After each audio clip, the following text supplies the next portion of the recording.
அனைவருக்கும் என்னுடைய வணக்கம். மாண்புமிகு முதல்வர் அவர்களுக்கும் மாண்புமிகு துணை முதல்வர் அவர்களுக்கும் கல்வித்துறை அமைச்சர் அன்பில் அவர்களுக்கும் மற்றும் அமைச்சர் பெருமக்கள் பெரியவர்கள் அனைவருக்கும் என்னுடைய வணக்கம். கல்வியை பற்றி நான் நிறைய யோசிச்சிருந்தேன், பட் சில கருத்துக்கள் மட்டும் சொல்லலாம்னு நினச்சிக்கிட்டு இருக்கேன்.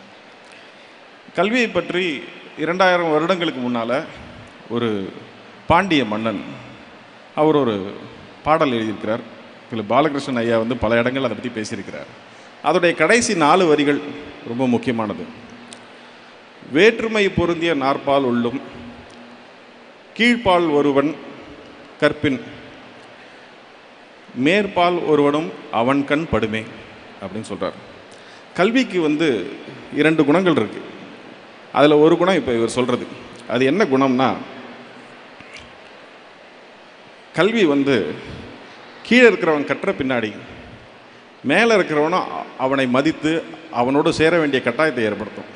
இது முதல் காரணம். 2வது, கல்வி என்ன செய்யும் அப்படின்னா, அதை எழுதிட்டே வந்திருக்கேன். விவேக சிந்தாமணி அப்படிங்கிற ஒரு புத்தகத்தில் ஒரு பாடல் இருக்கு. வெள்ளத்தால் போகாது, வெந்தனலால் வேகாது, மண்ணலாலும் கொள்ளலாகாது, மன்னராலும் எடுத்துக்க முடியாது,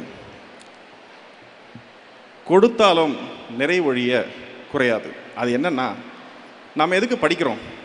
படித்து நல்ல வேலைக்கு போய் சம்பாதிச்சு குடும்பத்தை காப்பாற்றி அப்பா அம்மாவை காப்பாற்றி குழந்தைங்களை காப்பாற்றுறதுக்காக போகிறோம். அதை நான் ஒரு வேளை என்னால் முடிஞ்சு நான் ஒரு 1 கோடி ரூபாய் யாருக்கோ கொடுத்தேன்னா அவங்களால சந்தோஷமாக வாழ்ந்துட முடியும். ஆனால் என்கிட்ட அந்த 1 கோடி ரூபாய் இருக்காது, ஏன்னா நான் அதை கொடுத்துட்டேன். ஆனால் கல்வி இருக்கு இல்லையா, அதை வைத்து நாம் கற்று நாம் பணம் ஈட்டும்போது அந்த கல்வி என்னையும் அறிவாளியாகவே வைத்திருக்கும், அதை வாங்குபவரையும் அறிவாளியாக வைத்திருக்கும். என்னிடம் இருக்கும் கல்வி அவருக்கும் போய் சேரும், அவரை எனக்கு சமமாக மாற்றும் அல்லது என்னை அவருக்கு சமமாக ஏற்றும்.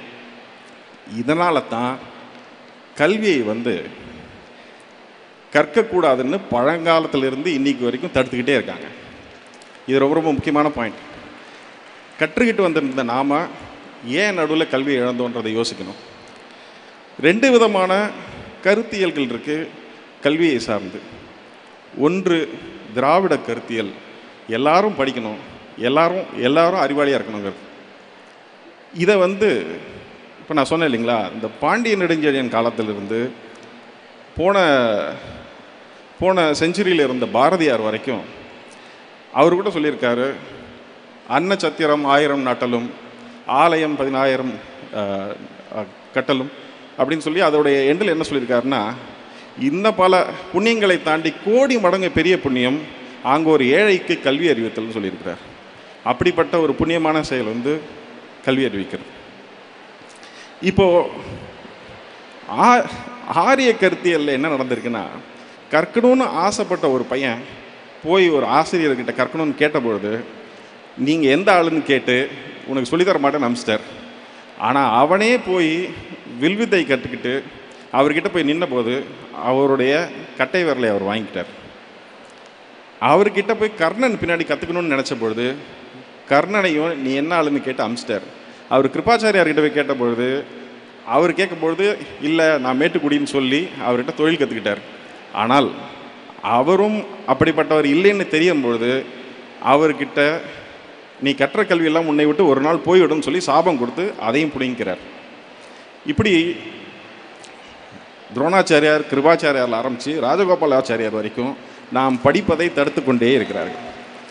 ஆனால்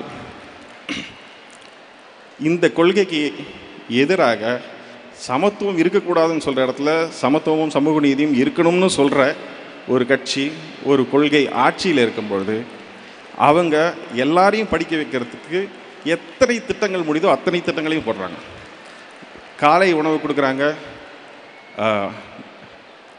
நான் முதல்வன் இருக்குது, தமிழ் புதல்வன் இருக்குது, இப்படி அவங்க ஒரு வரிசையாக திட்டங்கள் போட்டு எப்படியாவது படிச்சிருக்கன்றாங்க. இல்லை நீங்கள் கட்டணம் இல்லாமல் பேருந்து கொடுக்குறாங்க, வேறு யாரும் ஆட்சி பண்ணாலும் அவங்க வந்து மடிக்கணினி கொடுக்குறாங்க, சைக்கிள் கொடுக்குறாங்க, எப்படியாவது படித்து மேலே போயிருங்கிறாங்க. இதை தடுப்பதற்கு அவங்க முன்ன கட்டைவரில் கேட்ட மாதிரி கர்ணனுக்கு அம்னீஷியா கொடுத்தா மாதிரி இப்போ புதிய கல்விக் கொள்கைன்னு ஒன்று கொண்டாந்து உங்களை தடுக்கிறத தடுக்க பார்க்குறாங்க. இதை இப்படி அவங்க தடுத்து இதை ஏற்க மாட்டோம்னு சொன்னவங்களுக்கு நமக்கு நியாயமாக வர வேண்டிய 2150 கோடி பணத்தை தரமாட்டேன்னு சொல்கிறாங்க.